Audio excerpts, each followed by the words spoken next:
आखिर क्यों भगवान शिव को अपने ही पुत्र को मारना पड़ा?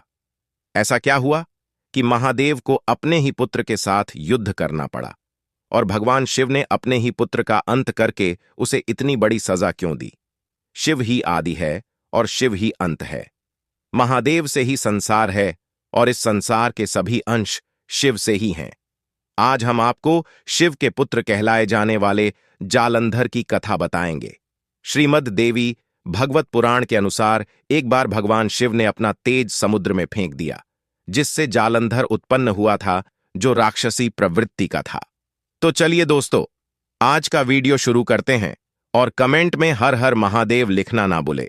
एक बार इंद्रदेव गुरु बृहस्पति के साथ महादेव के दर्शन के लिए कैलाश पर्वत जा रहे थे। जब महादेव को इंद्र के आने का पता चला तो उनको इंद्र की परीक्षा लेने के लिए एक जोगी आर्षि का रूप धारण कर लिया और फिर इंद्र ने जोगी रूप में महादेव से पूछा कि तुम कौन हो? महादेव बिना कोई उत्तर दिए शांति से वहां बैठे रहे, जिसके बाद इंद्र ने अपना ये प्रश्न दोहराया। तभी उस जोगी ने कोई भी उत्तर नहीं दिया। ये देख इंद्र को क्रोध आ गया और उन्होंने अपने वज्र से जोगी पर आक्रमण करने का प्रयास किया। ये देख महादेव क्रोधित हो उठे। क्रोध के कारण उनके नेत्र लाल हो गए। अब तक गुरु बृहस्पति समझ गए थे कि जोगी के रूप में स्वयं महादेव हैं।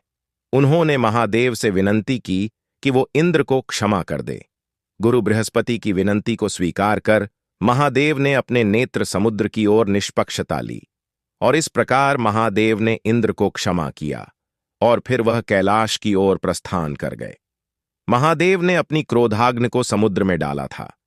ये एक ऐसा स्थान था जहां पर समुद्र और गंगा का मिलाप होता है। वर्तमान में इसे गंगा सागर कहा जाता है। महादेव की क्रोधाग्नि से समुद्र से एक बालक उत्पन्न हुआ। वो बालक बहुत जोर जोर से रोने लगा। उसके रोने की ध्वनि से ही संपूर्ण संसार बहरा सा हो गया। सभी देवता परेशान होकर ब्रह्मदेव के पास पहुंच गए। तब ब्रह्मा जी हमें ध्वनि का अनुसरण करते हुए समुद्र तक पहुंच गए और बालक को गोदी में उठाया और फिर उस बालक ने ब्रह्मदेव का गला बहुत जोर से पकड़ लिया, जिसकी वजह से उनकी आंखों से आंसू आ गए और इस प्रकार ब्रह्मदेव ने इस बालक का नाम जलंधर रख दिया। इसके बाद शुक्राचार्य को बुलाकर बालक का राजा अभिषेक किया गया। समुद्र ने जलंधर का पालन पोषण किया था। जलंधर का विवाह कालिनेमी नामक असुर की पुत्री वृंदा के साथ हो गया था।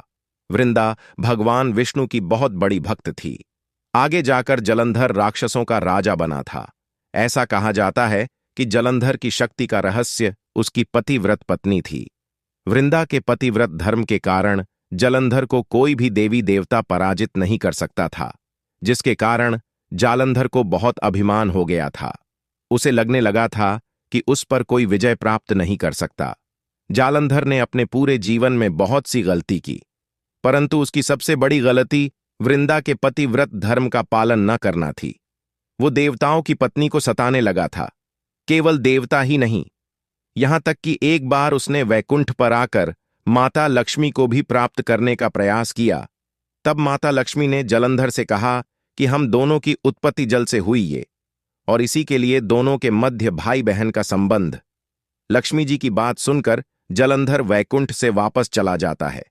वैकुंठ से वापस लौटने के बाद जालंधर एक दिन अपने कक्ष में सो रहा होता है और तभी वहां पर नारद ऋषि प्रकट होते हैं।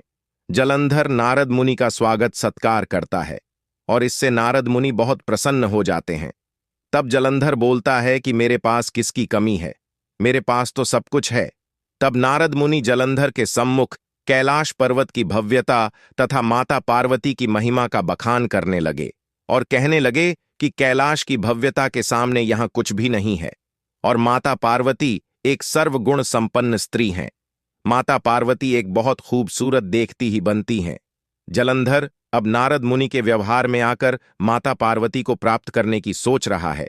अतः थोड़ा समय भी जाने के बाद वो अपनी असुर सेना के साथ कैलाश पर्वत पर आक्रमण कर देता है और जिसके बाद असुर सेना और शिवगणों के बीच युद्ध हो जाता है। देखते ही देखते असुर शिवगणों पर हावी होने लगते हैं और तब माता पार्वती ध्यान मुद्रा में महादेव से युद्ध में जीतने का आग्रह करती है, जिसके बाद शिवगणों के बीच एक अलग ही ऊर्जा का संचय होती है और भी सभी असुरों को टक्कर देते हैं। भगवान शिव और जलंधर के बीच युद्ध हो रहा होता है, लेकिन महादेव के हर वार को जलंधर खड़ी टक्कर देता है। ये देखकर देवतागण एक योजना बनाते हैं। देवताओं ने यही योजना बनाई थी, यदि वृंदा का पतिव्रत धर्म टूट जाता है तो जलंधर को पराजित आसान से किया जा सकता है, और इसलिए वे सब नारायण के पास पहुंचते हैं। जिसके बाद नारायण जलंधर का रूप धारण कर वृंदा के पास जाते हैं, और जब जलंधर के रूप में भगवान विष्णु वृंदा के पास पहुंचते हैं तो उसे ये लगता है कि सच में जालंधर ही उसके पास आया है।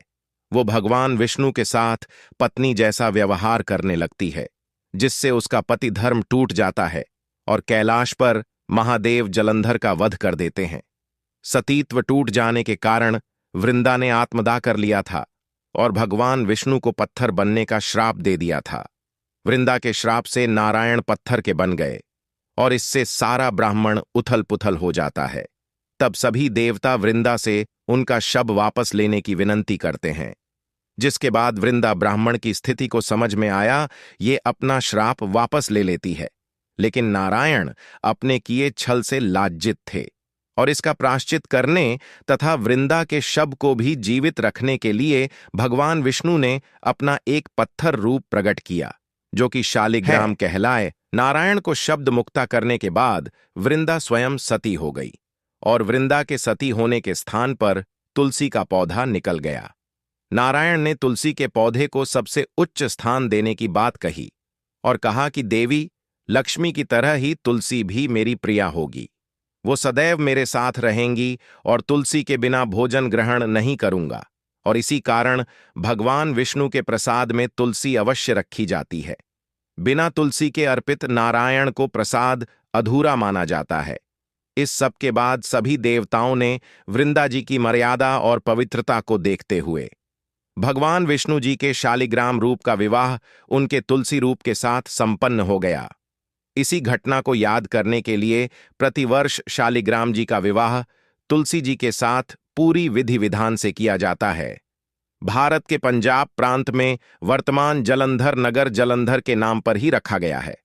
जलंधर में आज भी असुर जलंधर की पत्नी देवी वृंदा का मंदिर महल कदकिशनगंज में स्थित है।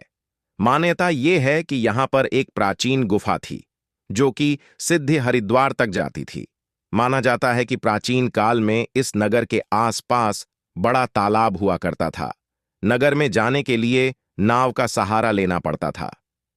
दोस्तों, इस वीडियो के बारे में आप क्या सोच रहे हैं? नीचा कमेंट करके जरूर बताइएगा। चैनल को सब्सक्राइब करें और बेल आइकन दबाएं ताकि हमारे